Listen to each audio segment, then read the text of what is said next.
Come on. Come on. Hello, I'm Paul Beckwith, and this is my neck warmer, Shackleton. He's a funny cat because he wags when he's wagging his tail. Of course, he's angry, but also he's purring as loudly as he can. So it's like this end here of the cat is very, very happy, and this end isn't. So, very conflicted cat. I don't know if this is common, but anyway, a very serious topic to talk about here. I'm going to talk about some of my thoughts on the coronavirus, and I'm going to show you some of the best articles that I've come across, loaded with information, and try to just stick with the facts that we know and the harsh reality of what's happening around the world, how different countries are meeting the threat. And how their actions are very, very important, of course, in the in what happens in the rates of change. So this is all about rates of change. It's all about how quickly, we know it's exponential growth, but anyway, I'll get right into it. I think Shackleton wants to take a break from me.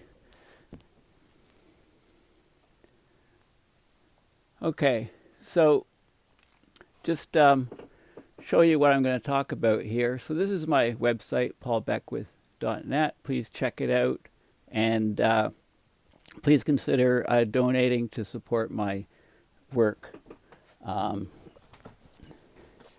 Okay, I tweeted out these articles recently, so this is a key article which I'll discuss after I talk about the other articles. And I suggest maybe we should all start wearing soap on a rope around our necks. Soap absolutely annihilates the coronavirus, right? You're not just washing viruses down the drain. The chemical nature of the soap molecule actually rips apart the viruses. It rips it open, and basically destroys it. So I'll talk about that. If you read only one article today, then this is the one. It's called Coronavirus, Why You Must Act Now. And I'll be analyzing this article in great detail in this video and the next number of videos as long as it takes, because this is crucial information for countries.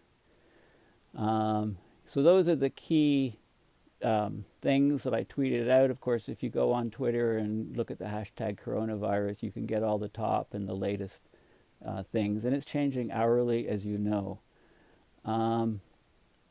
Okay, so this is the article I'm going to focus on. This is the one on soap. There's an article I just want to point out, probably won't talk too much about it, but tests indicate the coronavirus can survive in the air for short periods of time and be transmitted. And how does the coronavirus outbreak end? If it takes hold around the planet, which it looks like it's doing, after an infection rate of about 50% in a particular region, then it really slows down. The rates of infection slow down as people get, infected. The people that recover then get some sort of immunity, and it slows down things. So I'll probably talk about that. But anyway, look up these articles yourself. And of course, we have the Johns Hopkins coronavirus map. If you just click on it, it's very useful information. And if you go to Worldometer, you can get the latest up-to-date information. It's a little bit ahead of the Johns Hopkins data. Okay, so getting right into the key gist of it is this crucial article, Coronavirus, Why You Must Act Now, Politicians, Community Leaders, and Business Leaders, What You Should Do and When. Okay, so this article has had it's 7 million views in the last 24 hours. That's today's update. Okay, so with everything that's happening, it might be very hard to make a decision of what to do today. Should you wait for more information? Do something today. What? Okay, so in this article, there's lots of data, charts, data, and models, many sources. So the question is, how many cases of coronavirus will there be in your area? It doesn't matter where you are in the world. It's the question you're asking. What will happen when these cases materialize? What should you do and when? Okay, so after you're finished reading this article, this is what you'll take away. 1, the coronavirus is coming to you. 2, it's coming at an exponential speed, gradually and then suddenly. Many people do not understand the exponential function. It's a matter of days, maybe a week or two. This is, I think, in the US they were talking, but you could say around the world, it's coming very, very quickly. That's how the exponential function works. When it does come, your healthcare system will be overwhelmed. Your fellow citizens will be treated in the hallways of hospitals. Exhausted healthcare workers will break down. Some will die. They will have to decide which patient gets the oxygen and which one dies. The only way to prevent this is social distancing today, not tomorrow, today. That means keeping as many people home as possible starting now. So as a politician, community leader, or business leader, you have the power and the responsibility to do this, to reduce the effects. And you might have fears. What if I overreact? Will people laugh at me? Will they be angry at me? Will I look stupid? Won't it be better to wait for others to take steps first? Will I hurt the economy too much? But in 2 to 4 weeks, when the entire world is in lockdown, when the few precious days of social distancing you will have enabled will have saved lives, people won't criticize you anymore. They'll thank you for making the right decision. Okay, so let's get into the nitty-gritty. How many cases of coronavirus will there be in your area? Okay, so chart 1, we have the total worldwide cases of coronavirus. Starting January 22nd, this is February 9th, February 11th here. This is the China period. It was only in China.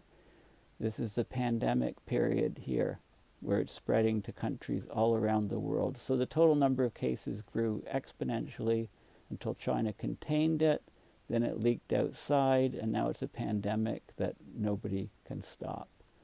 Okay, so this is the total cases outside China. So this is a classical exponential growth curve. And it ends about the 9th or something, a couple days ago when this article came out. As of today, this growth is mostly in Italy, Iran, and South Korea, as of a few days ago. So this is the cases per country excluding China. So we've got the growth in South Korea, we've got the growth in Italy, and the growth in Iran. Now this data stops on March 7th, about 4 or 5 days ago, but it's so you can look at the latest, but this is very crucial for understanding how these things grow and propagate. There are so many cases in South Korea, Italy, and China, it's hard to see the rest of the countries, which are down here. So if we zoom in and look at those countries that are down there in the bottom corner of this graph, we get this. So we have, and again, this ends March 7th. Okay, so we have France, we have Germany, we have Spain, Japan, US, Switzerland, UK, and all of the other countries. So there's dozens of countries with exponential growth rates. As of today, most of them are Western countries. And this is the daily growth rate of cases between March 5th and 6th. Now, you may think, okay, well, this data is from a week ago, but bear with me. This article is crucial, and I'm sure it will be updated. So here is the growth rate, daily growth rate of cases. So, this is 0%, 100%, huge growth rates in many countries. Now, if the growth rate's 40% and you start with one case, then, and this is daily, then after you start with one case, then you have 1.4 cases the next day, and 40% of 1.4 is 0.56, add 0.56 to 1.4, it's about 2. So countries above this rate here, above this threshold, they double cases every 2 days. Okay, so you look at all of these countries here,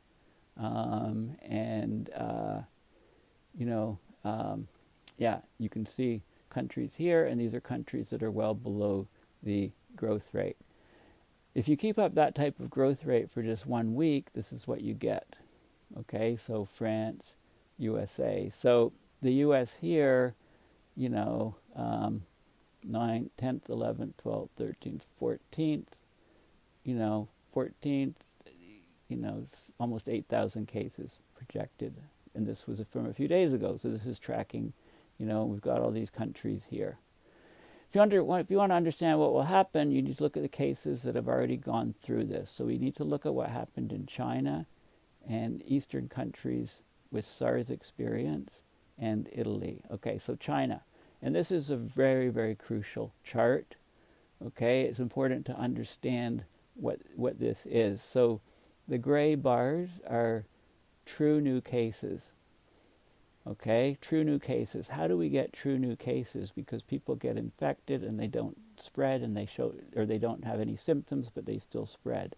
So these are by date of diagnosis. These are the dates when somebody was diagnosed, tested, and found to be positive. They fit into this number on this chart. Then they asked all of these people when they first started getting sick, and that allowed them to come up with the gray curve. So it looks like that gives you an idea of what the true cases are at any given time. So, for example, look on January 21st, 2020, the number of diagnosed cases in China was 100. By January 23rd, it was 400.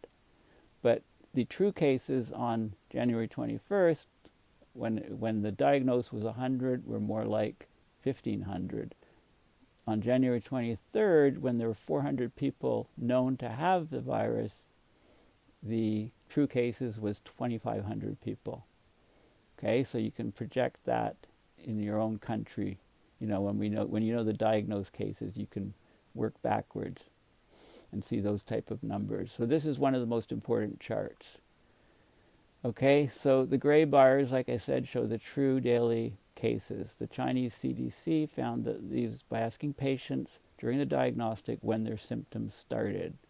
Okay, these true cases weren't known at that time on that date. We could only figure them out looking backwards. The authorities don't know that somebody just started having symptoms. They know when somebody goes to the doctor and gets diagnosed. Okay, so that's key. And we need to construct these sort of things and be aware of these things in every country. So the orange bars show you what authorities knew, the gray ones what was really happening. Okay, so it gives this example. On January 21st, there were around 100 new cases. In reality, there were 1,500 new cases that day. So January 21st, 100 cases diagnosed, but 1,500 cases true. And that's found in retrospect. Okay? Authorities didn't know that at the time. They knew there were 100 new cases. 2 days later, they shut down Wuhan. At that point, the number of diagnosed daily new cases was 400. Okay, so this is when the lockdown in Wuhan occurred. We had 400 diagnosed cases. Working backwards, it turns out there were about 2,500 true cases. Okay, the day after that, 15 other cities in the Hubei region shut down. Now, until about January 23rd, when Wuhan closes, you can see the gray graph. It's growing exponentially. True cases are exploding. But then after the shutdown, the lockdown, true new cases immediately plummeted, tapered off, and then started to decrease. Meanwhile, the diagnosed cases were still increasing, as you can see, rapidly. Okay, and this is because of the incubation period of the disease.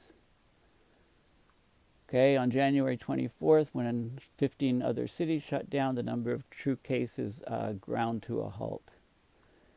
Okay, it took 12 more days before the diagnosed cases tapered off. It looked like this thing was still exploding, but it wasn't. So the concept of official and true cases is important. In fact, it's vitally important. The rest of the regions in China were well coordinated by the central government, so they took drastic measures. This was the result of all of the Chinese regions except Hubei. So they all stabilized, right? There's no exponential growth there. These regions stabilized. Every flat line is a Chinese region with coronavirus cases, but each one had the potential to be exponential, but they stabilized. Thanks for listening. I'll continue.